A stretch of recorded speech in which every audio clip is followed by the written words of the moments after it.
The relentless beeping of medical monitors echoed through the sterile hallway of Westlake Memorial as Thorne Devereaux checked his watch for the third time in 5 minutes. The head nurse had asked him to wait, but patience had never been his strong suit. Behind the closed door of room 437, his past and future collided in ways he couldn't have imagined 24 hours ago when he'd received the call that shattered his carefully constructed world. Standing in the corridor, his custom Italian shoes soundless against the polished floor, he contemplated walking away, returning to his empire of financial algorithms and gleaming skyscrapers where emotions were a liability and the past remained safely buried. But then the door opened, and 3 identical pairs of silver-grey eyes, his eyes, stared back at him with expressions ranging from curiosity to suspicion to wonder. In that moment, Thorne Devereaux, the man who had calculated risk assessments for some of the world's largest corporations, found himself entirely unprepared for the most consequential introduction of his life, meeting the 10-year-old triplet, daughters he never knew existed, beside the hospital bed of the only woman he had ever truly loved. Before we jump into this extraordinary journey, tell us where you're tuning in from, and if this story touches you, make sure you're subscribed, because tomorrow I've saved something extra special for you. The mid-April storm lashed against the windows of Westlake Memorial Hospital with unusual ferocity, as if nature itself recognized the weight of what was unfolding inside. Thorne Devereaux stood in the sleek hospital corridor, his tailored charcoal suit at odds with the institutional setting. 36 hours earlier, he had been closing a multi-billion-dollar acquisition in Singapore, his mind filled with market projections and shareholder expectations. Now, all those concerns felt distant, replaced by a single name that had arrived unexpectedly in his inbox: Vesper Solara. 11 years had passed since he'd last heard that name spoken aloud.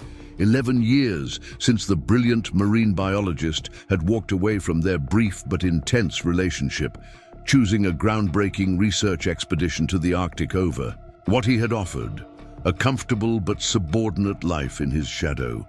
He had respected her decision even as it wounded him. They were both ambitious, both unwilling to compromise their dreams. The clean break had been painful but logical, or so he had believed. Now, standing outside room 437 in the oncology ward, logic failed him entirely. "Mr. Devereaux?" The head nurse approached, her expression professionally neutral. "Ms. Solara is awake now. She's been asking for you." Thorne nodded, struggling to maintain his composure. "Her condition?" The nurse's eyes softened slightly. "Stable for the moment, but you should prepare yourself. The melanoma has metastasized extensively. We're focusing on comfort measures now." Dying. Vesper was dying. The concept seemed impossible. To reconcile with the woman he remembered, vibrant, fierce, her copper hair catching sunlight as she explained complex marine ecosystems with passionate intensity. "There's something else you should know," the nurse added, her voice dropping. "Ms. Solara has children, triplets." The word hung in the air between them. 10 years old, she continued meaningfully, watching his face. Thorne felt the floor shift beneath him as understanding dawned. 10 years. The timing aligned perfectly with their separation. His mind raced through calculations he'd never thought to make before. Vesper leaving suddenly, declining his financial assistance, disappearing completely from his life. "She never told me," he managed, his voice uncharacteristically raw. "That's not for me to comment on," the nurse replied diplomatically. "But they're here now. All 3 of them." Before Thorne could respond, the door to room 437 opened, and a tall woman with sharp features emerged. Her resemblance to Vesper was striking, though her expression held none of the warmth he remembered. "Lyra," she introduced herself curtly. "Vesper's sister. You must be Thorne." He nodded, extending his hand automatically. She regarded it for a moment before accepting the handshake with cool efficiency. "They don't know about you," Lyra informed him without preamble. "The girls. Vesper never told them they had a father. They believe you died before they were born." The bluntness of her statement struck him like a physical blow. "Why would she? That's for Vesper to explain," Lyra cut him off. "Not me. I've spent the last decade helping her raise 3 exceptional children while building her career. I've watched her fight this disease for 2 years without ever betraying her fear to them. Whatever her reasons, they were sufficient." Through the partially open door, Thorne caught a glimpse of the hospital room. 3 identical girls sat beside a bed, their copper hair, Vesper's hair, tied back in different styles. They wore similar outfits in distinct colors, one in deep teal, one in burnished amber, one in rich violet. Though slender, they were tall for their age, with a graceful poise that seemed beyond their years. His daughters. The thought landed with seismic force. "Why now?" he asked, his gaze still fixed on the glimpse of the children through the doorway. "Why tell me after all this time?" Lyra's expression softened fractionally. "I asked her the same question. She said she'd been wrong, that her time is running out and the girls deserve to know their father." "What are their names?" Thorne asked, his throat constricting. "Zephyr, Zenith, and Zarya," Lyra answered. "They're extraordinary, brilliant like both their parents." She paused, studying him intently. "Vesper worried your career would have suffered if fatherhood had been thrust upon you. Based on what I've read about your success, perhaps she was right." The comment stung with its accuracy. 11 years ago, children had not factored into his ruthlessly efficient 5-year plan. His rise through the financial world had required single-minded dedication, strategic relocations, and 18-hour workdays. There had been no room for family obligations. But now, faced with the reality of who he had missed, the accomplishments that had defined him seemed suddenly hollow. "Before you go in," Lyra said, blocking his path slightly, "understand. Those girls are my nieces. I've been there for every nightmare, every science fair, every tear and triumph. I am more than their aunt. I'm their constant. Whatever happens in that room, whatever Vesper decides to tell them, nothing changes that." Thorne met her protective gaze directly. "I wouldn't presume otherwise." "Good," she replied, stepping aside. "Then it's time you met your daughters." Inside room 437, the hospital had done what it could to soften the clinical environment. Colorful drawings covered one wall, marine life rendered with surprising skill. A small collection of seashells lined the windowsill.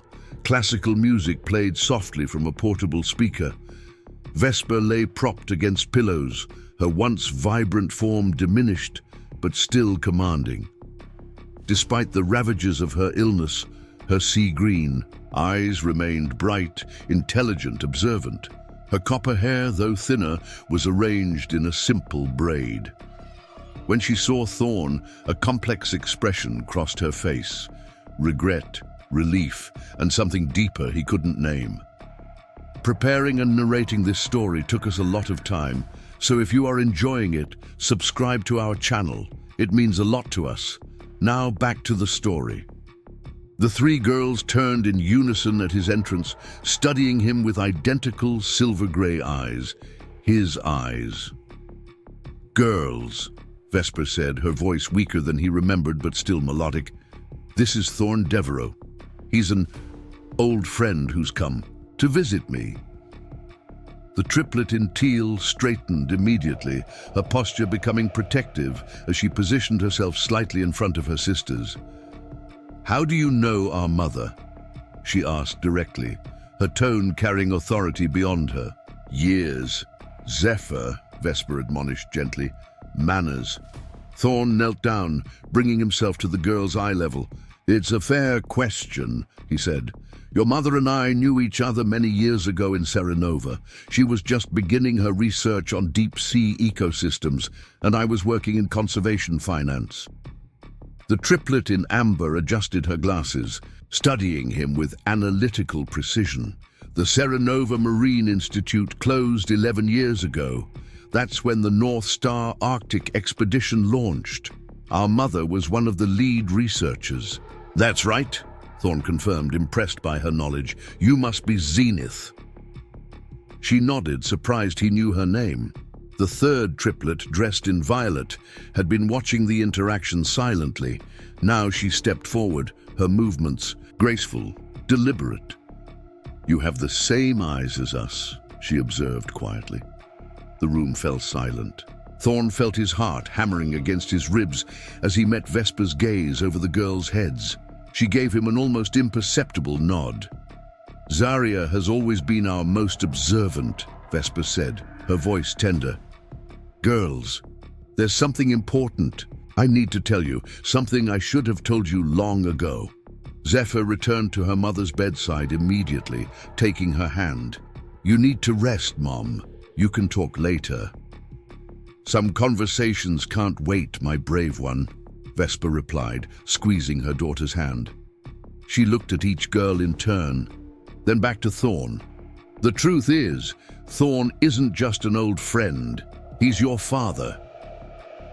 The declaration hung in the air, monumental in its simplicity. The triplets' reactions were as distinct as their personalities. Zephyr stiffened, her expression hardening into disbelief. Zenith's eyes widened as she began rapidly processing this new information. Zarya simply looked back and forth between Thorne and her mother, as if pieces of a puzzle were finally connecting. That's not true, Zephyr said firmly. Our father died before we were born. You told us. I told you what I thought was best at the time, Vesper admitted, her expression sorrowful. I was wrong, Zephyr. Sometimes adults make mistakes, even when we're trying to protect the people we love most. Zenith had begun pacing, her analytical mind visibly working. Is that why we have his eyes? Dominant genetic traits would explain the inheritance pattern despite our overall resemblance to you. She turned to Thorne. Do you have any medical conditions we should know about? Genetic predispositions? The clinical question, so at odds with the emotional weight of the moment, startled a small laugh from Thorne. No significant health issues that I'm aware of. My grandfather lived to be 98. Zarya, who had been quiet, approached him, cautiously. Did you know about us? The simple question cut deepest of all. Thorne shook his head, maintaining eye contact with the gentle, perceptive child. No, Zarya, I just found out today. If I had known... He trailed off, unsure how to complete that sentence honestly. Would you have come for us? She pressed, her voice soft but insistent. Thorne glanced at Vesper, who watched the interaction. With tears gathering in her eyes, I would have wanted to, he answered carefully, but what matters now is that I'm here. Zephyr, still stationed protectively beside her mother, crossed her arms. Why should we believe you? Why should we believe either of you? Her voice cracked slightly, betraying the emotion beneath her defensive posture. 10 years, and suddenly you appear when Mom is... She stopped, unable to voice the reality of her mother's condition. Why don't we give your mother some rest? Lyra suggested from the doorway, where she'd been observing silently. Dr. Nylora wants to check her vitals, and you three missed lunch. Thorne can join us in the family lounge. Vesper nodded gratefully. Go with Aunt Lyra. I'll be right here when you get back. The triplets filed out reluctantly, each touching their mother's hand or cheek before leaving, a ritual of reassurance. Zephyr exited without acknowledging Thorne. Zenith gave him a calculating look that suggested 1,000 unasked questions. Zarya paused, studying his face once more before following her sisters. When they were alone, Vesper closed her eyes briefly, the effort of the conversation clearly taxing her strength. And they're extraordinary, she said, opening her eyes to look at Thorne. Zephyr is our protector, firstborn, first to walk, first to speak. Nothing scares her except the thought of failing to keep her sisters safe. Zenith is our scientist. She reads university-level papers and corrects her teacher's math. And Zarya, she feels everything so deeply. She sees patterns in music, in nature, in people. Thorne moved closer to her bedside, taking in the changes 11 years had wrought. Despite the illness that had hollowed her cheeks and dulled the vibrant copper of her hair, she remained beautiful to him. "Why, Vesper?" he asked simply. She met his gaze directly. "When I discovered I was pregnant, you were just securing the Meridian investment. The business journals called you the financial prodigy of your generation. You had told me quite clearly that children weren't part of your 5-year plan." A ghost of a smile touched her lips. "I believe your exact words were, perhaps in my 40s, when the foundational work is complete." Thorne winced, recognizing his younger self in the calculated timeline. "Then I learned it was triplets," Vesper continued. 3 babies at once. I knew what accepting your help would mean. You would feel obligated, perhaps even resentful over time. Your career trajectory would be compromised. And she paused, I didn't want to be the woman who trapped the brilliant Thorne Devereaux with family obligations. That should have been my choice to make, he said, unable to keep the edge from his voice. You're right, she acknowledged without hesitation. It was wrong of me to decide for you. I've had 10 years and a terminal diagnosis to consider my mistakes, Thorne. I don't expect your forgiveness, but the girls deserve to know their father, especially now. The finality in her tone broke through his anger. The doctors have been saying a few months for a year now, Vesper interrupted with a flash of her old spirit. But even I can't defy biology forever. The treatments have stopped working. She reached for his hand, her fingers cool against his skin. I need to know they'll be all right when I'm gone. Lyra has been amazing, but she never wanted to be a parent. She did it for me. Thorne entwined his fingers with hers, the gesture feeling both foreign and familiar. What are you asking of me? Vesper held his gaze steadily. I'm asking you to know them, Thorne, to let them know you. Beyond that, I don't know. They're not theoretical concepts or line items in a life plan anymore. They're people. 3 remarkable, distinct people with dreams and fears and preferences all their own. Before he could respond, a soft knock at the door preceded the entrance of Dr. Nylora, a composed woman with prematurely silver hair. I need to examine Ms. Solara now, she said, her tone gentle but firm. Thorne rose, reluctantly releasing Vesper's hand. I'll be in the family lounge. Thorne, Vesper called as he reached the door. When he turned, she offered a tired smile. They're your daughters too. Remember that when Zephyr tests every boundary and Zenith demands logical explanations for emotional decisions.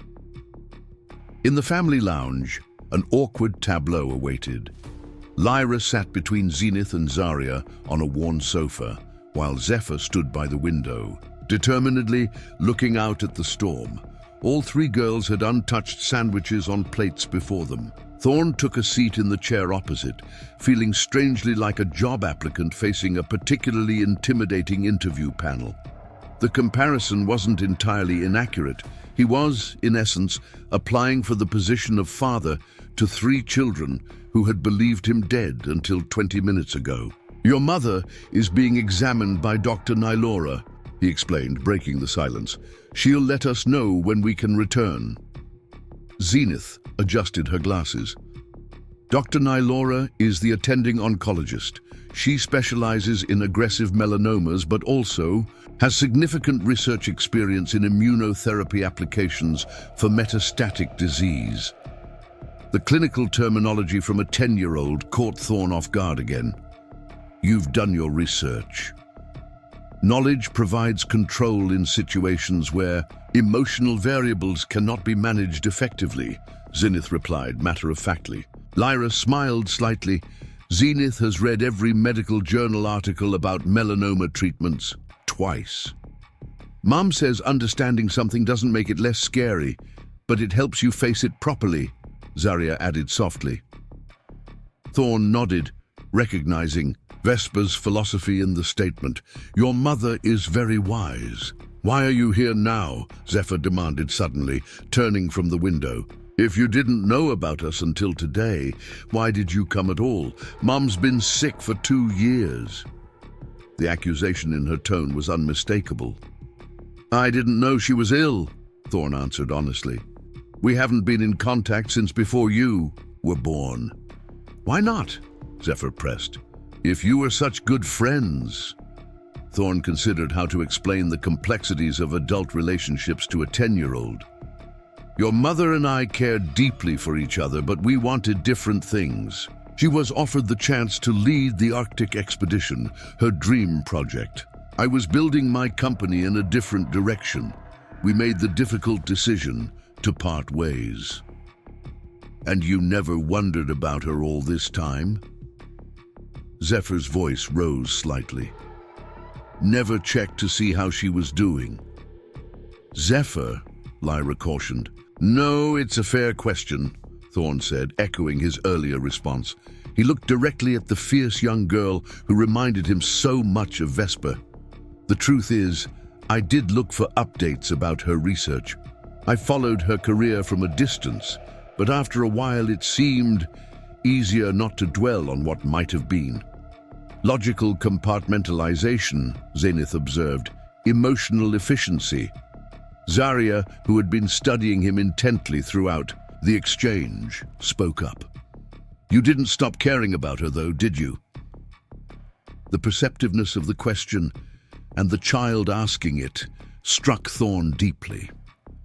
"No," he admitted quietly. "I never stopped caring about your mother." Something in his tone must have convinced Zarya, because she nodded slightly, as if confirming a private theory. "Are you going to try to take us away?" Zephyr asked bluntly, voicing the fear that likely underlay her hostility. "No," Thorne replied immediately. "I wouldn't dream of disrupting your lives that way. I only want the chance to know you, to be part of your lives in whatever way makes sense. And after Mom..." Zephyr couldn't finish the sentence. Lyra stepped in. "After your mother, we'll follow her wishes, which include maintaining stability for you three. Nothing changes immediately." The tension in Zephyr's shoulders eased fractionally. Zenith, ever practical, had moved on to a different line of questioning. "What exactly do you do? Mother said you worked in conservation finance, but your name appears primarily in connection with Devereaux Global Investments." "Both are true," Thorne explained, impressed again by her research abilities. "I started in marine conservation funding. That's how I met your mother. Over time, my work expanded. Now, DGI manages investments across multiple sectors, but we maintain a significant portfolio in sustainable development and conservation technologies."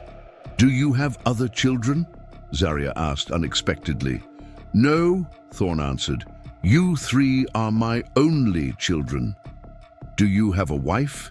Zenith followed up, taking notes on a small pad she'd produced from her pocket. "No wife, no significant other currently," Thorne replied, feeling oddly as though he was submitting to a background check, which in a sense he was. "Where do you live?" Zephyr rejoined the interrogation. "I have residences in several cities due to work, but my primary home is in Elysium Heights, about 40 minutes from here." "The building with the solar panels and vertical gardens?" Zenith asked, looking up from her notes. Thorne nodded, surprised. "You know it?" "We did a school project on sustainable architecture last year," she explained. "That building generates 62% of its own power needs and recycles 87% of its water."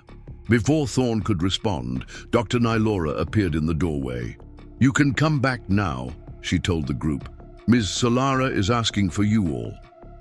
The triplets immediately abandoned their uneaten lunches, heading for the door with synchronized urgency. Lyra and Thorne followed more slowly. "They're handling this better than many adults would," Thorne observed quietly. Lyra gave him a measuring look. They've had practice adapting to difficult news. Each new treatment, each setback, they've faced it all with extraordinary grace. She paused, but don't mistake their composure for acceptance. They're still processing who you are and what your appearance means. What does it mean? Thorne asked, genuinely uncertain of his place in this unfolding situation. That depends entirely on you, Lyra replied as they reached room 437, and on them. Inside, Vesper appeared marginally more comfortable, though the examination had clearly tired her. The triplets had resumed their positions around her bed, creating a protective formation that now excluded Thorne from their inner circle. Dr. Nylora tells me I need to rest, Vesper said, her voice weaker than before, but I wanted to see you all together first. We're not going anywhere, Mom, Zephyr assured her, taking her hand. I know, my brave one, Vesper smiled. But I'd like Thorne to stay too, if that's all right with you three. The triplets exchanged glances, having one of those silent communications that seemed second nature to them. Where would he stay? Zenith asked practically. Our apartment only has 3 bedrooms, and Aunt Lyra's already in the guest room. There's a hotel connected to the hospital, Vesper suggested. Many families of patients stay there. Thorne cleared his throat. I've already arranged accommodations there, actually. I'll be nearby as long as you'll all have me. Zarya studied him thoughtfully. You're not what I expected. What did you expect? Thorne asked, curious. I don't know, she admitted. You were always just a story, not real. The simple observation struck Thorne deeply. He had been a story to them, or rather the absence of a story. A blank space where a father should have been. Well, I'm very real, he said gently, and I'd like the chance to be part of your story now, if you'll let me. Vesper watched the exchange with a complex mixture of hope and regret. It's been a long day of surprises for everyone, she said. Why don't we all take some time to rest? Thorne can come back tomorrow morning, and we can talk more then. The morning brought a tentative calm to Westlake Memorial as Thorne returned carrying 3 identical gift bags in different colors, teal, amber, and violet. He'd spent most of the night researching pediatric development and appropriate gifts for 10-year-old girls, eventually settling on journals bound in leather, each with a distinctive marine creature embossed on the cover. It felt like a safe connection to Vesper's work, while acknowledging each girl's individuality. The night nurse recognized him from the previous day, offering a small smile as he approached room 437. They've been up since dawn, she informed him. Ms. Solara had a relatively peaceful night. Dr. Nylora adjusted her pain management protocol. Thorne nodded his thanks, grateful for the information, but acutely aware that he was still an outsider to the medical details of Vesper's care, a stranger whose claim to involvement was less than 24 hours old. When he entered the room, the scene was markedly different from the previous day. Vesper was sitting more upright, her copper braid freshly done, a hint of color in her cheeks. The triplets had apparently converted part of the room into a makeshift study area, with textbooks and tablets spread across the small table by the window. They were dressed in fresh clothes, still color-coded, but more casual than yesterday's outfits. Good morning, Thorne said, feeling strangely like an intruder despite yesterday's revelations. Zephyr glanced up from her history textbook, acknowledging him with a curt nod before returning to her reading. Zenith, who appeared to be working through a set of complex equations, raised her hand briefly without looking up. Only Zarya offered a genuine greeting, setting aside her sketchbook to smile at him. Mum's feeling better today, she informed him. Dr. Nylora says it's a good day. Vesper turned toward him, her sea-green eyes clearer than they had been yesterday. The girls insisted on continuing their studies here, she explained. They're preparing for semester exams next week. School waits for no one, Zenith remarked pragmatically, noting something in the margin of her workbook. Even impending existential family paradigm shifts. Zephyr added under her breath, though loudly enough for Thorne to hear. He approached Vesper's bedside, placing the gift bags on the small table beside her. "You look better today," he said softly. "Good days and bad," she replied with a small shrug. "I've learned to make the most of the good ones." Lyra entered then, balancing a tray of drinks from the hospital cafe. She paused momentarily upon seeing Thorne, then continued distributing the beverages. Green tea with honey for Vesper, hot chocolate for the girls, and... She hesitated, then extended the final cup toward Thorne. "I guessed black coffee." The small gesture of inclusion surprised him. "Thank you. You guessed correctly." "Aunt Lyra knows everything," Zarya said matter-of-factly, accepting her hot chocolate. "Not everything," Lyra corrected gently. "Just enough to be useful." She settled into the chair beside Vesper's bed, her protective stance from yesterday, softened but still evident. "The girls have about 30 more minutes of study time before their scheduled break. Perhaps you and Thorne could use this time to discuss logistics." Vesper nodded, understanding the subtext. "Girls, why don't you move to the sunroom down the hall? The light is better for studying." Zephyr looked as though she might protest, but Zenith was already gathering her materials with efficient movements. The atmospheric conditions are indeed more favorable there, plus the acoustic properties allow for better concentration. "We'll be right down the hall if you need us," Zephyr told her mother, the statement clearly meant as a reminder of her vigilance. "I know, my brave one," Vesper assured her. Once the triplets had relocated, Lyra closed the door behind them and returned to her seat.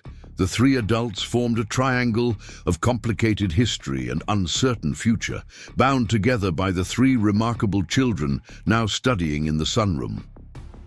"We need to discuss what happens next," Vesper began directly. "Medical realities being what they are." Thorne felt his chest tighten at her matter-of-fact acknowledgement of her condition. Despite her improved appearance today, the underlying truth remained unchanged. She was dying. "Whatever you need, whatever they need," he said. "I'm here." Vesper exchanged a look with Lyra before continuing. "The girls' lives are in Cascadia Heights. Their school, their friends, their activities, everything they know is there. Uprooting them, especially now, would be devastating." "I wouldn't suggest otherwise," Thorne assured her. "Their home is my apartment," Lyra added. "It's where they've lived since Vesper's diagnosis, made commuting to the research center impractical. I've converted the third bedroom for Vesper when she's well enough to leave the hospital." Thorne nodded, processing the information. "And after..." He couldn't quite bring himself to complete the sentence. "After I die..." Vesper supplied the words he couldn't, her directness a reminder of the woman he'd known years ago. "Legally, you have parental rights. I never removed your name from their birth certificates." This revelation startled him. "But you told them I was dead." "A contradiction I'm not proud of," Vesper admitted. "But the legal reality remains. You are their father on paper as well as in biology." "Vesper and I have discussed this extensively," Lyra interjected. "While I've been a consistent presence in their lives, suddenly becoming their sole guardian would be challenging.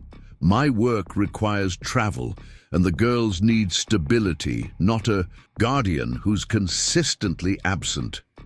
Thorne looked between the two sisters, understanding the direction of the conversation.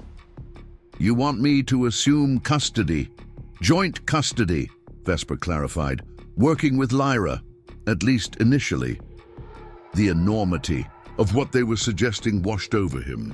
Yesterday, he had been Thorne Devereaux, financial strategist and CEO.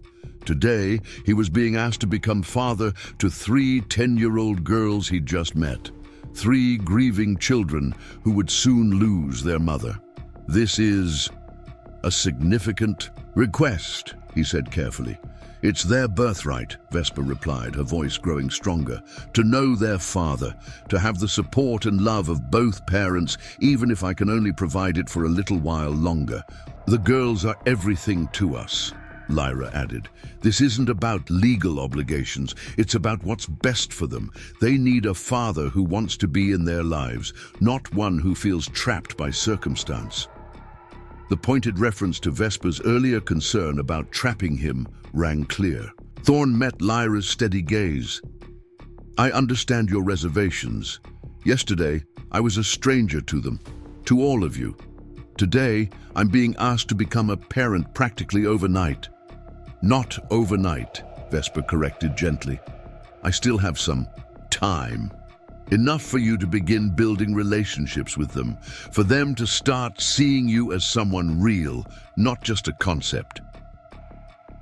Thorne looked toward the door, thinking of the 3 distinct personalities he'd met yesterday. And if they don't want me in their lives? They will, Vesper said with surprising certainty. They're curious by nature. Zephyr's resistance comes from her need to protect what she loves. Zenith will analyze you like a scientific specimen until she's satisfied she understands your motivations. And Zarya, she smiled faintly, Zarya already sees more than she lets on. We're not asking for an answer right now, Lyra said pragmatically. But the reality is, decisions will need to be made soon. Legal documents prepared, transitions planned. Thorne took a slow sip of his coffee, using the moment to gather his thoughts. My life isn't structured for parenthood, he finally said. I travel extensively. My work schedule is demanding. I live alone. So did I. When I first discovered I was pregnant, Vesper reminded him. Parenthood has a way of restructuring one's priorities. Before he could respond, a light knock at the door preceded Zarya's entrance. She approached hesitantly, sensing the serious nature of the conversation she'd interrupted. Sorry, she said, but Zephyr wanted me to check on Mom. Vesper smiled, extending her hand to her daughter. I'm fine, sweetheart. Just talking with Thorne and Aunt Lyra about grown-up things. Zarya came to her mother's side but directed her next question to Thorne. Are those presents? She asked, nodding toward the gift bags he'd brought. Thorne had almost forgotten them in the intensity of the conversation. Yes, actually, one for each of you. Zarya's eyes brightened with interest. Can I see? When Thorne nodded, she carefully examined each bag before selecting the violet one. Inside, she found the leather journal embossed with a dolphin in mid-leap. Her fingers traced the design with evident appreciation. It's beautiful, she said, softly. Your mother told me you like to draw, Thorne explained. I thought you might like somewhere special to keep your art. Zarya opened the journal, examining the blank pages with a small smile. Thank you, she said simply, then looked at the remaining bags. Zenith's would be the amber one with the sea turtle. She loves how they navigate using the Earth's magnetic field. Thorne nodded, impressed by her insight. And Zephyr's has a manta ray. Because they're protective of their young, Zarya observed, making the connection immediately. You did research on us. The perceptiveness of this quiet child continued to surprise him. I wanted to get something meaningful. Zarya studied him for a moment longer, then gathered all 3 bags. I'll take them to my sisters. They're pretending they're not curious about you, but they are. With that startlingly adult observation, she departed as quietly as she'd arrived. She's always been that way, Vesper said once Zarya had gone. Seeing beneath the surface of things, understanding what others try to hide. She reminds me of you, Thorne said softly. Vesper's expression turned reflective. They all have pieces of both of us. Zephyr has your determination. Zenith has your analytical mind. Zarya has your sensitivity, though you've always kept that part of yourself carefully guarded. The accuracy of her assessment caught him off guard. Even after 11 years of separation, She still saw him with remarkable clarity. It was one of the qualities that had drawn him to her initially, her ability to perceive what others missed. "I'd like to speak with Vesper alone for a moment," Thorne said to Lyra, making a sudden decision. Lyra looked to her sister, who nodded slightly. "I'll check on the girls," she said, rising from her chair. "Don't tire her out." When they were alone, Thorne moved to sit beside Vesper's bed, close enough to speak quietly. "Why didn't you tell me?" he asked, the question that had been burning inside him since yesterday. "The real reason, Vesper, not the rationalization about my career or being trapped." Vesper was quiet for a long moment, her sea-green eyes studying the man she had once loved. "Fear," she finally admitted. "When I found out I was pregnant with triplets, I was terrified. 3 babies at once, when I'd never even held an infant before. The doctors discussing high risk and potential complications at every appointment. I convinced myself I was protecting you by not telling you, but the truth is, I was protecting myself." "From what?" "From the possibility that you'd reject us," she said simply. "Or worse, that you'd accept us out of obligation but grow to resent the lives you couldn't live because of us. I couldn't bear either outcome, so I made the choice that gave me control, however flawed that reasoning was." The raw honesty of her answer disarmed him. "I would have been scared too," he admitted, "but I wouldn't have rejected you, any of you." Vesper's smile was tinged with sadness. "Maybe not. But 11 years ago, neither of us was prepared for what happened. I was offered my dream research position. You were building what would become a financial empire. We were young, ambitious, certain of our paths." She paused, glancing toward the door where her daughters had exited earlier. "And then suddenly, I was responsible for 3 tiny lives. It changed everything, Thorne, in ways I couldn't have imagined." "They're remarkable," he said softly. "You've done an extraordinary job raising them." "Lyra helped," Vesper acknowledged. "She put her own life on hold countless times to be there when my research took me away. They've had a village supporting them, my colleagues, their teachers, friends. But they've never had a father."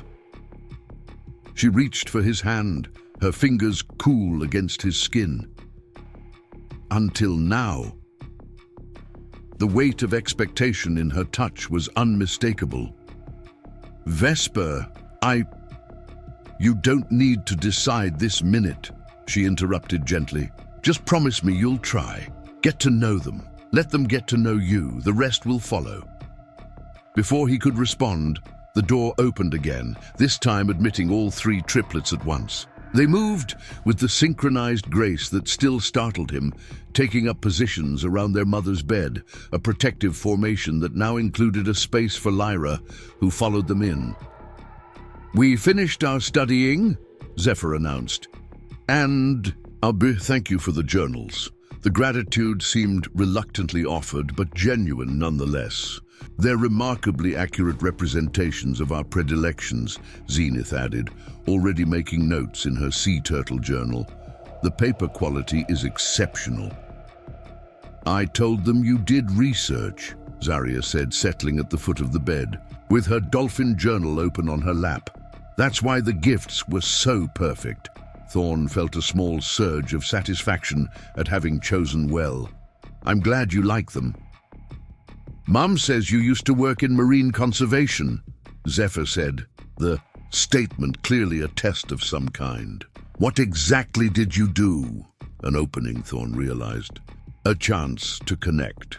"I started a fund that supported research initiatives like your mother's," he explained. "Protecting marine ecosystems requires more than just regulations. It needs financial backing, innovative technology, and brilliant scientists. Like Mom," Zarya said proudly. "Exactly like your mother," Thorne confirmed. "Her work on deep-sea biodiversity was revolutionary. She could explain complex ecological relationships in ways that made investors want to protect them." Vesper smiled at the memory.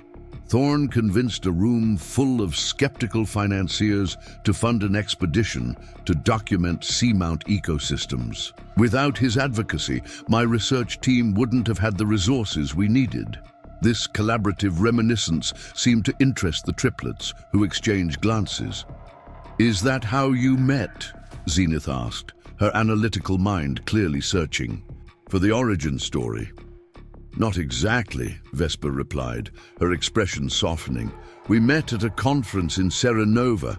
Thorne was presenting on sustainable investment models and She challenged every point in my presentation," Thorne finished, the memory bringing an unexpected smile. "Thoroughly dismantled my thesis on marine resource allocation in front of 200 people. You were prioritizing economic viability over ecological necessity," Vesper defended, a flash of her academic passion animating her features. "Your model would have shortchanged the most vulnerable ecosystems." "She was right," Thorne admitted to the triplets, who were watching this exchange with rapt attention. "I completely restructured my approach based on her critique. Mom always says the best relationships start with good arguments," Zaria observed innocently. The comment brought a momentary silence as the adults in the room absorbed its implications. Zephyr gave her sister a warning look, while Zenith made another note in her journal. Lyra cleared her throat. "Speaking of good arguments, it's nearly time for the girls' music lesson. Ms. Ilara is setting up in the therapy room." "Music lesson?" Thorne inquired, grateful for the change of subject. "Cello," Zenith supplied. "We each play a different instrument. I selected cello for its mathematical precision and tonal range. Violin for me," Zephyr added. "It's the hardest to master." "I play piano," Zaria said. "It feels like painting with sound." Another glimpse into their distinct personalities, Thorne thought. Even in shared activities, they expressed their individuality. "Ms. Ilara has been kind enough to continue their lessons here at the hospital," Vesper explained. "Maintaining routine is important, especially now." The subtext was clear, providing stability through the coming upheaval of her decline. Thorne nodded his understanding. "I played piano as a child," he offered. "Not well, but enough to appreciate the discipline it requires." Zaria's eyes lit up at this shared connection. "Maybe you could practice with me sometime?" The simple invitation, so casually extended, caught him off guard. "I'd like that," he managed, touched by her willingness to include him. "We should go," Zephyr said, her tone making it clear that she considered her sister's invitation premature. "Ms. Ilara doesn't like when we're late." As the triplets gathered their things, Thorne noticed Zaria tuck her new journal carefully into her backpack. Zenith had already filled several pages of hers with what appeared to be equations. Even Zephyr, despite her continued wariness, placed her manta ray journal in her bag with evident care. "We'll be back after lunch," Zephyr told her mother, leaning down to kiss her cheek. "Do you need anything?" "Just for you to enjoy your lesson," Vesper assured her, "and maybe give Thorne a chance to hear you play sometime." Zephyr's expression remained non-committal, but she didn't outright reject the suggestion. The triplets filed out with Lyra, leaving Thorne and Vesper alone once more. "Zaria seems the most receptive," Thorne observed once they had gone. "She's always been able to see the connections between people," Vesper replied, "but don't underestimate the others. Zenith is cataloging everything about you, your expressions, your responses, building a data set that will eventually lead to a conclusion. And Zephyr sees me as a threat," Thorne finished. "Not a threat," Vesper corrected. "An unknown variable in an equation where she's fought hard to maintain every constant. Her entire life has been about protecting her sisters and me. Your appearance challenges that role." Thorne considered this insight. "How do I prove myself to her?" "The same way you would with any skeptical audience. Consistency, transparency, and patience." Vesper shifted in her bed. a flash of discomfort crossing her features. "It took me 10 years to acknowledge my mistake in keeping you from them. Don't expect Zephyr to accept you in a day." Noting her discomfort, Thorne pressed the call button for the nurse. "You should rest." "There's so little time for rest," Vesper murmured, her energy visibly waning. "So much left to do, to say, to arrange." "Not today," Thorne said gently. "Today is for small steps, like music lessons and journals with sea creatures." The nurse arrived promptly, checking Vesper's monitors and administering medication through her IV line. "This will help with the pain," she explained, "but it might make you drowsy." Vesper nodded her understanding, her eyelids already growing heavy. "Thorne," she said as the medication began to take effect, "the girls usually visit the aquarium on Saturdays. It's their tradition. Perhaps—" "I'll ask Lyra," he promised, understanding the suggestion. Another opportunity to connect, to build the foundations of relationships that might someday support the weight she was asking him to bear. As Vesper drifted into medicated sleep, Thorne remained at her bedside, studying the face of the woman who had once been the center of his world. The woman who had borne his children in secret and raised them to be extraordinary. The woman who was now asking him to step into a role he'd never prepared for, never imagined would be his. In the quiet of the hospital room, surrounded by evidence of his daughter's presence, their textbooks, their drawings, their unique personalities imprinted on the space, Thorne contemplated the seismic shift in his carefully orchestrated life. Everything had changed in less than 24 hours. And everything would continue to change in the days and weeks ahead. Leaving Vesper to rest, he made his way toward the therapy room where the triplets would be having their music lesson. The sound of string instruments being tuned guided him down the corridor. He paused outside the doorway, observing unseen as Ms. Ilara, a composed woman with silver-streaked black hair, directed each girl to prepare their instruments. The lesson began with scales, each child demonstrating well-practiced technique. Even to his untrained ear, their skill was evident, the result of years of consistent instruction and discipline. He watched as they progressed to a coordinated piece, the 3 distinct instruments creating a harmonized whole that was complex and beautiful. In that moment, observing their synchronized yet individual contributions to the music, Thorne understood something fundamental about the task before him. These children were already a complete unit, 3 parts of a whole that functioned in perfect balance. His challenge would not be to insert himself into their lives as a controlling force, but to find a way to complement what already existed, to add to their harmony without disrupting the composition they had created with their mother and aunt. It was a humbling realization for a man accustomed to directing rather than adapting, to leading rather than following. Yet as he watched his daughters play, Zephyr attacking her violin with intensity, Zenith approaching her cello with methodical precision, Zarya losing herself in the flow of the piano, he knew with sudden clarity that this would be the most significant challenge of his life. And unlike the high-stakes financial maneuvers that had defined his career, failure here was not an option he could accept. A presence beside him drew his attention from the music.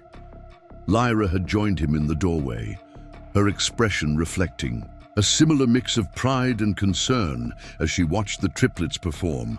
"They're quite talented," Thorne observed quietly. "Vesper insisted on music lessons from an early age," Lyra replied. "She believed it would give them a language beyond words to express themselves." She paused, then added, "It also gave them something that was theirs alone, not shared simply because they're triplets." Another insight into Vesper's thoughtful parenting, cultivating their individuality even as the world saw them as interchangeable parts of a set. "She's been an extraordinary mother," Thorne said. "Yes," Lyra agreed simply. Then, after a moment, "She mentioned the aquarium tradition." Thorne nodded. "If you think it would be appropriate, I'd like to accompany you all this Saturday." Lyra studied him thoughtfully. Appropriate is a complicated concept in our current situation, but necessary perhaps. The girls need to start seeing you in context beyond this hospital, beyond Vesper's illness. And you? Thorne asked directly. What do you need in all this? The question seemed to surprise her. What I need is for my sister's daughters to be safe, loved and secure, she answered carefully. Everything else is secondary. We share that priority, Thorne assured her. But that doesn't mean your own needs disappear. This affects your life significantly as well. Lyra was quiet for a moment, watching as Ms. Ilara corrected Zephyr's bow technique. I've helped raise them since they were born, she finally said. I've balanced my career with their needs, structured my life around their schedules, loved them as if they were my own, and now I've appeared, complicating everything, Thorne finished for her. Now Vesper is dying, Lyra corrected firmly. That's the complication that matters. Your appearance is simply a variable in how we address that reality. The clinical framing, so similar to Zenith's analytical approach, didn't disguise the emotional weight beneath her words. I'm not looking to replace you in their lives, Thorne said. Whatever happens moving forward, your relationship with them remains essential. Lyra gave him a measured look. Intentions are easy to state when everything is theoretical. Reality tends to be messier. Before Thorne could respond, the music came to a coordinated conclusion, and Ms. Ilara offered praise to her students. Zarya, glancing toward the doorway, spotted them first. She waved enthusiastically, beckoning them into the room. Mr. Devereaux was just asking about joining us for the aquarium on Saturday, Lyra explained as they entered. What do you three think about that? The triplets exchanged one of their silent communications, a complex negotiation happening in glances and slight gestures. Acceptable, Zenith finally declared, seemingly speaking for the group. The Celestial Aquarium has recently added a new deep-sea exhibit that features some of Mom's research. The timing is statistically favorable as crowds are typically 27% below average before noon. The detailed analysis, delivered in Zenith's matter-of-fact tone, brought a smile to Thorne's face. I'll follow your expert guidance on timing, then. We have a system, Zephyr added, carefully storing her violin. We always visit the exhibits in the same order. Mom says it's more efficient that way. And we always get seaweed crisps from the cafe, Zarya contributed. They're sustainably harvested. These small insights into their established routines, the traditions they had built with Vesper, were precious data points for Thorne. Each revealed something about how his daughters navigated the world, how they found comfort and certainty in patterns and expectations. I look forward to experiencing your system, he said sincerely. Zephyr studied him with her usual intensity. Mom's research is really important to us, she said, the statement carrying layers of meaning. The aquarium showcases her work. It's special. Thorne recognized the subtext. This wasn't just any outing. It was a pilgrimage to a place that honored Vesper's contributions, that validated her life's work in a tangible way. By allowing him to join them, the triplets were offering a significant window into their connection with their mother. I understand, he replied, meeting Zephyr's gaze directly. And I'm honored to be included. Something in his response must have satisfied her, because she gave a small nod before turning away to help Ms. Ilara gather sheet music. Zenith had already begun making notes about the planned outing, muttering about optimal routes and viewing angles. Zarya approached Thorne, directly, her violet journal in hand. I started drawing some ideas, she said quietly, opening the book to reveal a detailed sketch of what appeared to be marine life in various forms, realistic, stylized, and abstract. For when we go to the aquarium. Thorne examined the artwork with genuine appreciation. These are remarkable, Zarya. You have a true gift. Her smile, open and unguarded, illuminated her entire face. Mum says art helps us see beyond the surface of things, like science, but different. Your mother is very wise, Thorne said, struck again by how Vesper's philosophy had shaped these extraordinary children.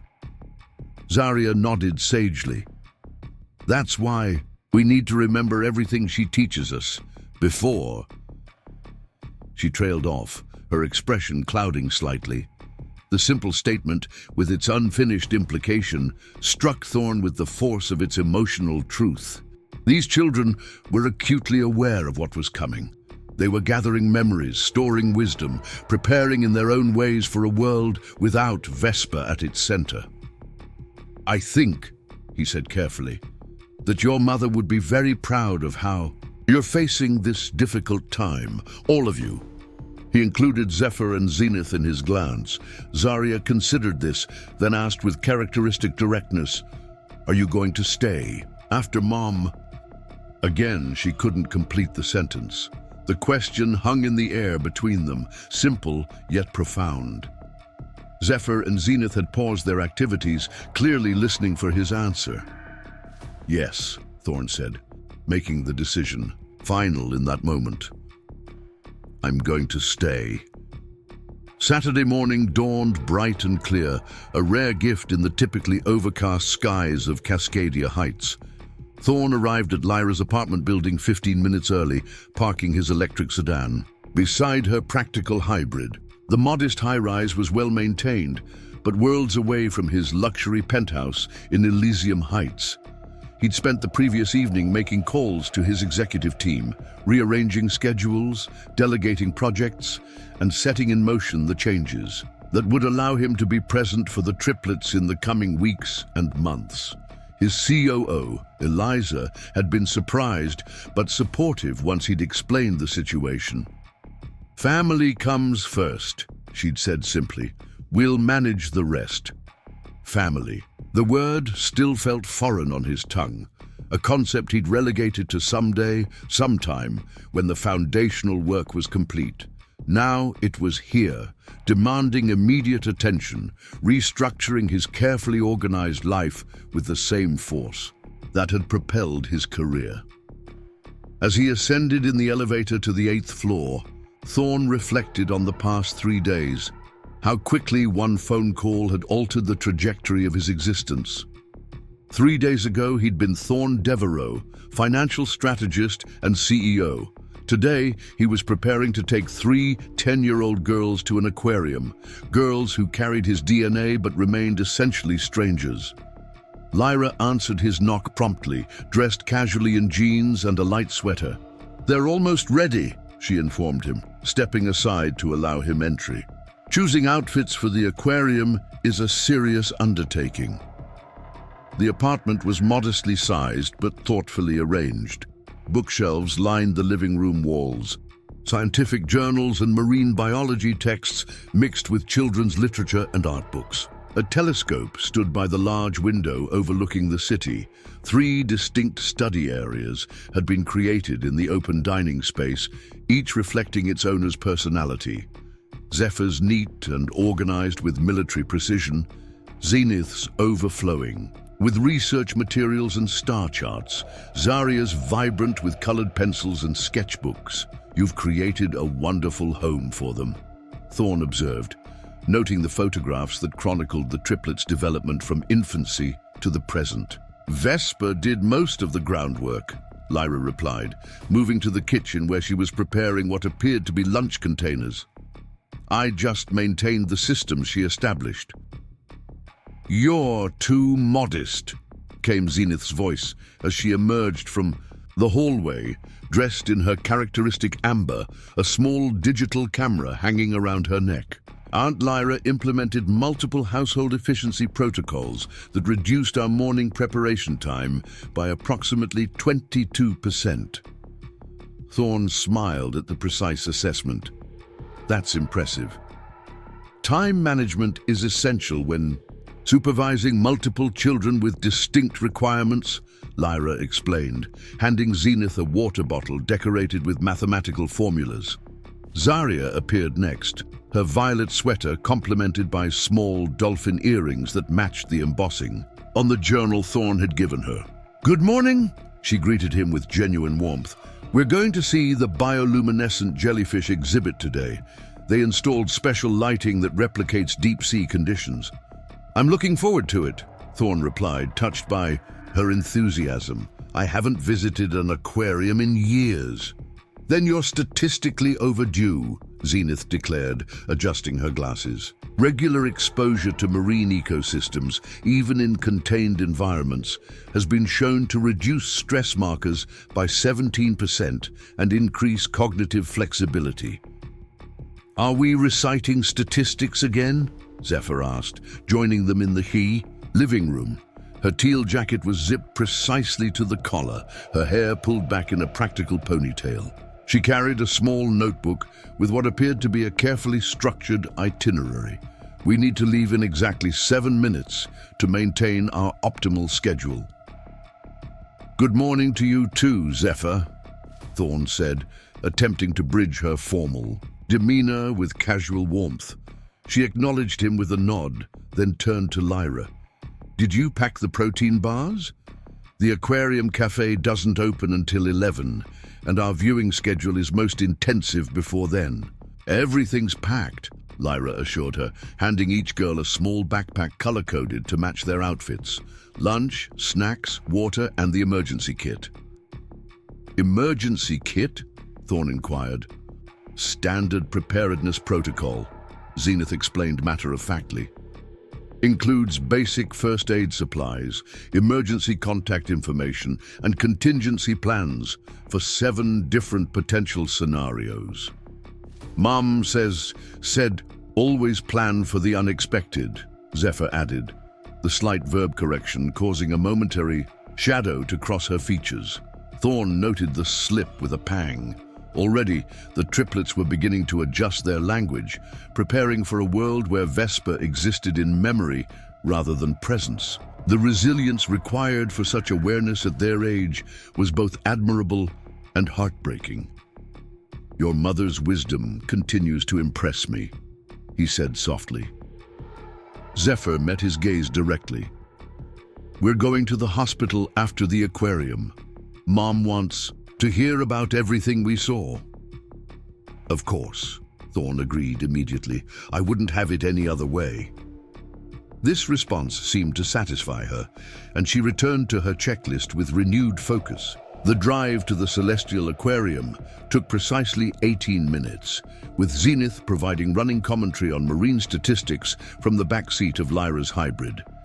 Zarya pointed out architectural features of buildings they passed, while Zephyr monitored their route against her carefully planned itinerary. Thorne followed in his own vehicle, giving the family their space, while remaining connected via the hands-free communication system Lyra had suggested. The Celestial Aquarium was designed by Haruto Kimura, Zarya informed him through the speaker. He used biomimicry principles to create a structure that resembles a nautilus shell from above. It's carbon neutral and uses filtered rainwater in 40% of its exhibits.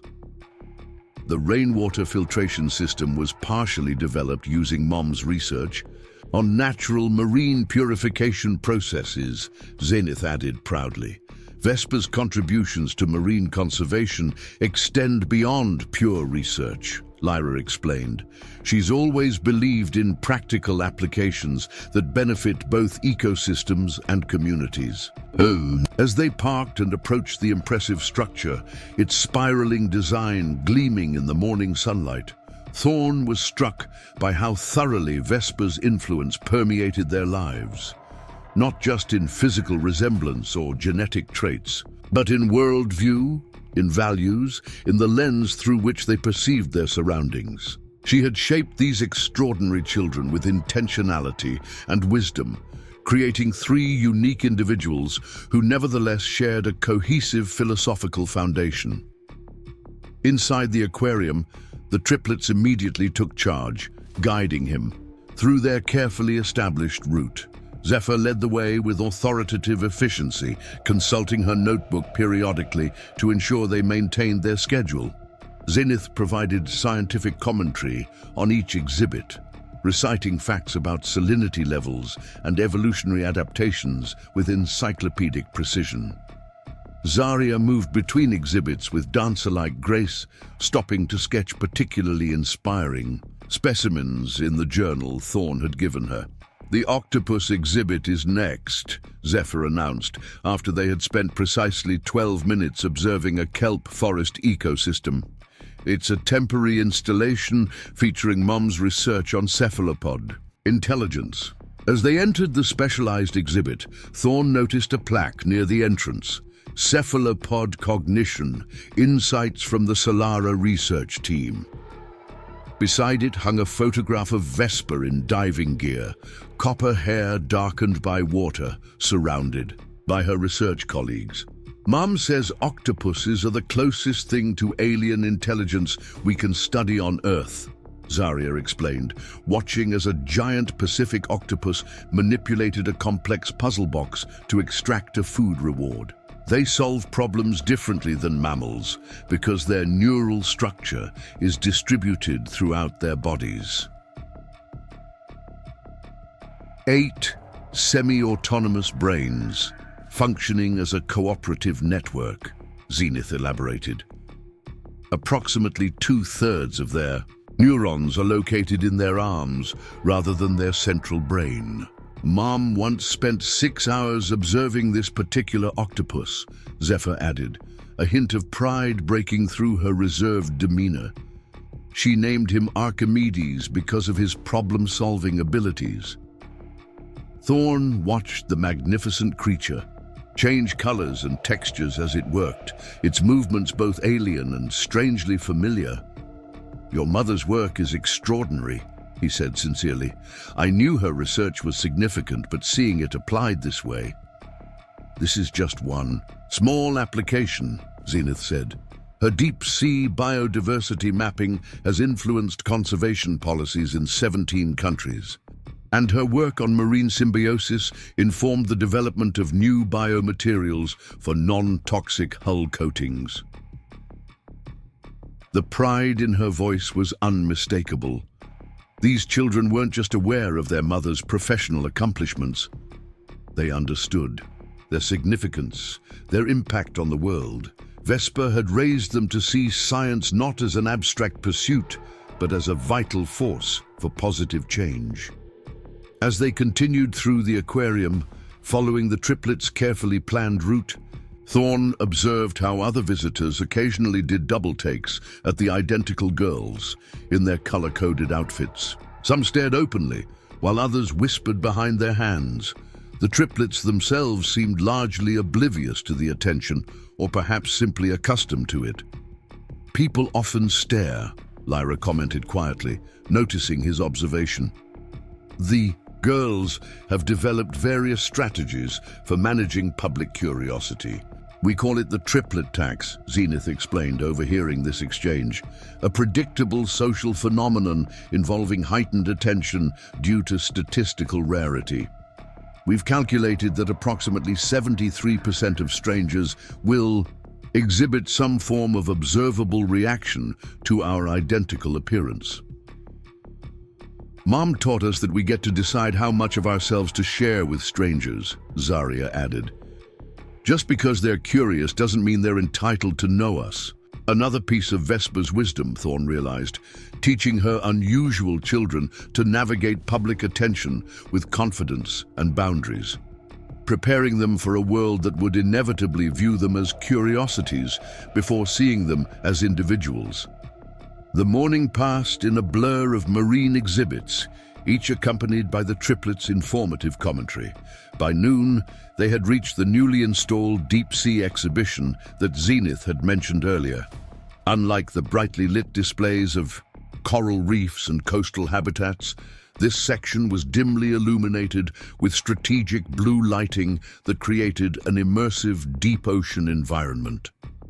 Mom helped design this exhibit, Zephyr informed him as they entered the darkened space. She wanted people to understand that the deep sea isn't empty or barren. It's full of life adapted to extreme conditions. As their eyes adjusted to the low light, extraordinary creatures came into view.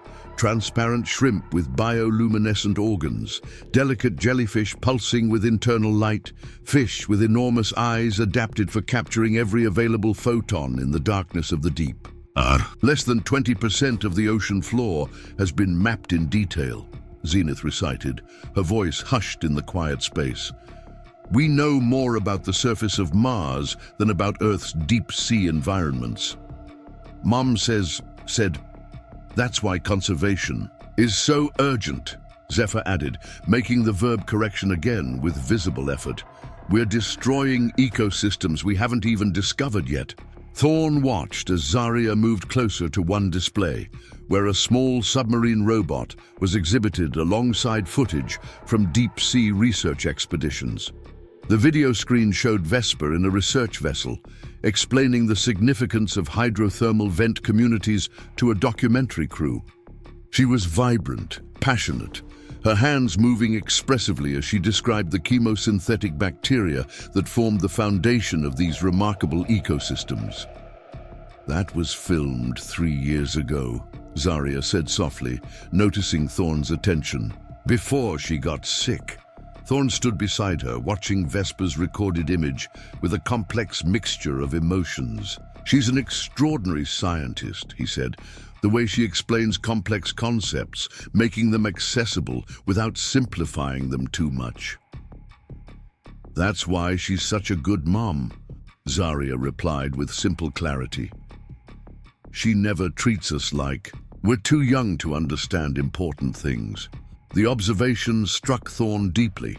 From everything he'd seen and heard, Vesper had approached parenthood with the same passion and intellectual rigor she brought to her research, respecting her children's capacity to engage with complex realities while providing the emotional support they needed to navigate them. Mom always says knowledge without compassion is empty, Zephyr said, joining them at the display, and compassion without knowledge is blind. She balances both beautifully, Thorne agreed. Logical and emotional intelligence in equilibrium, Zenith confirmed, completing their circle around the video screen where Vesper continued her explanation of deep-sea ecology. A statistically rare combination, but optimal for both scientific advancement and maternal effectiveness. As they stood together, watching Vesper's recorded presence while her physical self lay in a hospital bed across town, Thorne felt a moment of genuine connection with these three remarkable children. They were offering him glimpses into their relationship with their mother, the values she had instilled, the wisdom she had shared, the foundation she had built for them. Each revelation was a piece of the map he would need to navigate the road ahead. After completing their tour of the deep-sea exhibit, they moved to the aquarium cafe where Zarya had mentioned the sustainable seaweed crisps. Despite Lyra's packed lunches, the triplets insisted on maintaining this tradition, each selecting the same snack with their distinctive approaches. Zephyr efficiently, Zenith after carefully reading the nutritional information, Zarya with evident sensory pleasure in the colors and textures. As they sat at a small table overlooking the main aquarium tank, Thorne noticed Zenith making notes in her sea turtle journal. "Research observations?" he inquired. She nodded seriously. "I'm documenting comparative data on visitor engagement, patterns across different exhibit designs." The deep-sea installation showed 28% longer average viewing times than the standard tank configurations. "She's been collecting this data for 2 years, Lyra explained. The aquarium's education director has expressed interest in her findings. "It's a longitudinal study," Zenith clarified. "Statistically significant results require substantial data points across multiple variables." Thorne was continually impressed by the sophisticated thinking these 10-year-olds displayed. "Have you considered controlling for the novelty factor of newer exhibits?" he asked. "People might spend more time at the deep-sea display simply because it's new." Zenith's eyes widened slightly behind her glasses. "That's a valid methodological concern," she acknowledged, already making additional notes. "I'll need to implement a temporal correction factor in my analysis." The serious way she approached this suggestion, not dismissing it because it came from an adult, but genuinely considering its merit, spoke volumes about how Vesper had raised them to engage with ideas regardless of their source. "Mum says good science requires constant questioning of assumptions," Zephyr contributed, her tone suggesting this was a frequently repeated lesson in their household. "A principle that applies beyond science," Thorne observed, "in business, in relationships, in most aspects of life." "Do you apply that principle in your work?" Zephyr asked, the question carrying a subtle challenge. Thorne considered his answer carefully, aware that his response would be evaluated with the same analytical rigor the girls brought to their aquarium observations. "I try to," he said honestly. "The financial world often rewards conformity and conventional thinking, but the most significant innovations come from questioning established patterns, looking at problems from new angles." "Like Mom's research on symbiotic relationships," Zarya suggested, "finding unexpected connections between different species." "Exactly," Thorne agreed, touched by her effort to find common ground between his world and Vesper's. "Your mother sees patterns and possibilities that others miss. It's a rare and valuable perspective." As they finished their snacks and prepared for the final portion of their aquarium visit, Thorne's phone vibrated with an incoming call. Checking the screen, he saw it was Vesper's doctor. "Dr. Nylora," he answered, stepping slightly away from the table. "Is everything all right?" The triplets immediately fell silent, their attention focused entirely on his conversation. Lyra moved closer to them, her posture protective. "I see," Thorne said after listening for a moment. "Yes, we'll come right away." He ended the call and turned to find 4 pairs of eyes watching him intently. "Your mother is asking for us," he explained gently. "Dr. Nylora says she's had a difficult morning." Without a word, Zephyr closed her notebook and began gathering their belongings with practiced efficiency. Zenith carefully packed away her research materials. Zarya put her hand in Lyra's, seeking reassurance that the older woman provided with a gentle squeeze. "We can come back another time to see the tropical reef," Zarya said softly, glancing toward the exhibits they hadn't yet visited. "The reef maintains consistent parameters," Zenith agreed rationally, though her voice held a slight tremor. "Temporal flexibility is appropriate given the circumstances." They made their way to the exit with the same coordinated movement Thorne had observed throughout the morning, but now with an underlying urgency that transformed their synchronization from impressive to almost poignant. The drive to Westlake Memorial was conducted in near silence, the earlier educational commentary replaced by a weighted anticipation that filled both vehicles. Thorne followed Lyra's hybrid closely, watching through the rear window as the triplets sat perfectly straight in their color-coded outfits, 3 points of a triangle drawing strength from their connection to each other. At the hospital, they moved through the corridors with practiced familiarity, the triplets acknowledging various staff members with polite nods that suggested frequent visits. Outside room 437, Dr. Nylora was waiting, her silver hair contrasting sharply with her dark blue medical coat. "There's been a significant change since yesterday," she explained quietly to the adults while the triplets pressed close to listen. "Ms. Solara experienced respiratory distress early this morning.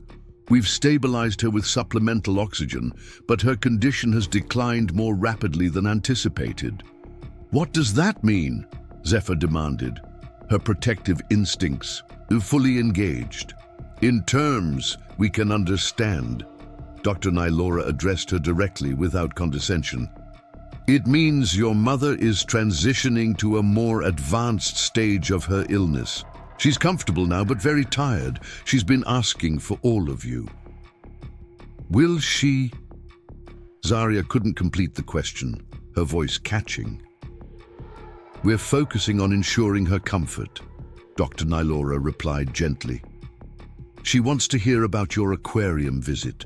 The triplets nodded in unison, their expressions shifting from fear to determination, a silent agreement to set aside their concerns and be present for their mother in the way she needed.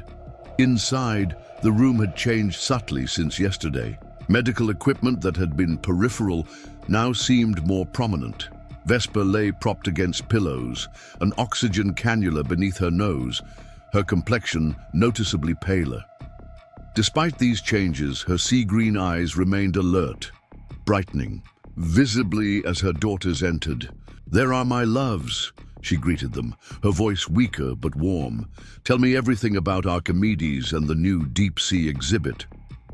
The triplets moved to their customary positions around her bed, each taking turns to share details of their morning. Zephyr recounted their efficient navigation of the exhibits, Zenith provided scientific observations and data points, and Zarya described the colors and movements of the bioluminescent creatures with poetic detail. Vesper listened with evident joy, asking occasional questions and smiling at their enthusiastic responses. Though her physical strength was clearly diminished, her engagement with her daughters remained unchanged, fully present, intellectually curious, emotionally attuned. While the triplets shared their aquarium adventures, Thorne stood slightly back, allowing them this moment with their mother. He caught Vesper's eye over Zenith's head as she described the octopus's problem-solving techniques. She gave him a small nod, an acknowledgement of his presence and his participation in this important family ritual. As the triplets' recounting continued, Thorne observed how naturally they adapted to their mother's condition, adjusting their volume when she winced at a sudden pain, taking turns to allow her to rest between responses, offering sips of water when she paused to catch her breath. These were not behaviors they had been instructed to perform in his presence. They were established patterns of care, developed over months of witnessing her decline. Eventually, Vesper's energy began to wane visibly, her responses growing shorter, her eyes closing for longer periods between interactions. Dr. Nylora, who had been monitoring from the doorway, stepped forward. "I think your mother needs to rest now," she suggested gently. "Perhaps you could share the rest of your aquarium adventures later." The triplets nodded in understanding, each leaning forward to kiss Vesper's cheek. "We'll be right outside," Zephyr promised, "just resting our voices." "I'll be here when you get back," Vesper assured them, though the effort of speaking was visibly taxing. Lyra guided the girls toward the door. "We'll get some lunch from the cafe," she told Vesper. "Back in 30 minutes. As they filed out, Vesper beckoned Thorne closer. He moved to the chair beside her bed, taking her cool hand in his. "They're becoming comfortable with you," she observed, her voice barely above a whisper. "Even Zephyr, though she won't admit it yet." "They're extraordinary," Thorne replied. "Every moment with them reveals something new about who they are, who you've raised them to be." Vesper smiled faintly. The aquarium was a good start. Sharing something they love, something connected to me. She paused, gathering strength. "There isn't much time left, Thorne." He tightened his grip on her hand, unwilling to acknowledge the truth they both recognized. "The doctors can't be certain." "I can," she interrupted with surprising firmness. "I feel the changes. Days, not weeks." Her sea-green eyes held his with unwavering clarity. "Are you ready?" The question carried the weight of all she was asking. Was he ready to become father to 3 grieving children, to honor her legacy through them, to reshape his life around their needs, to love them as she had loved them? Yes, he answered, without hesitation. I've already begun restructuring my work, arranging for a more permanent residence near their school. My team understands the situation. Relief softened Vesper's features. They'll need stability, consistency, the same routines as much as possible. Lyra knows the details, their schedules, their preferences, their individual needs. I'll work with her, Thorne promised. I'm not looking to disrupt what you've built, Vesper, only to support it, to continue it. She nodded slightly, her eyes drifting closed for a moment before she forced them open again. There are letters, she said, her voice growing fainter. One for each of them, for their 18th birthday, in my study behind the marine taxonomy. Volumes and journals. I've kept one for each of them since they were born. She squeezed his hand with surprising strength. Make sure they know how much I love them, not just through words, but through actions, through presence. I will, Thorne vowed, his throat tightening. Every day. Vesper studied his face, as if memorizing it one final time. We made something beautiful, Thorne. 3 beautiful somethings. A ghost of her old smile touched her lips.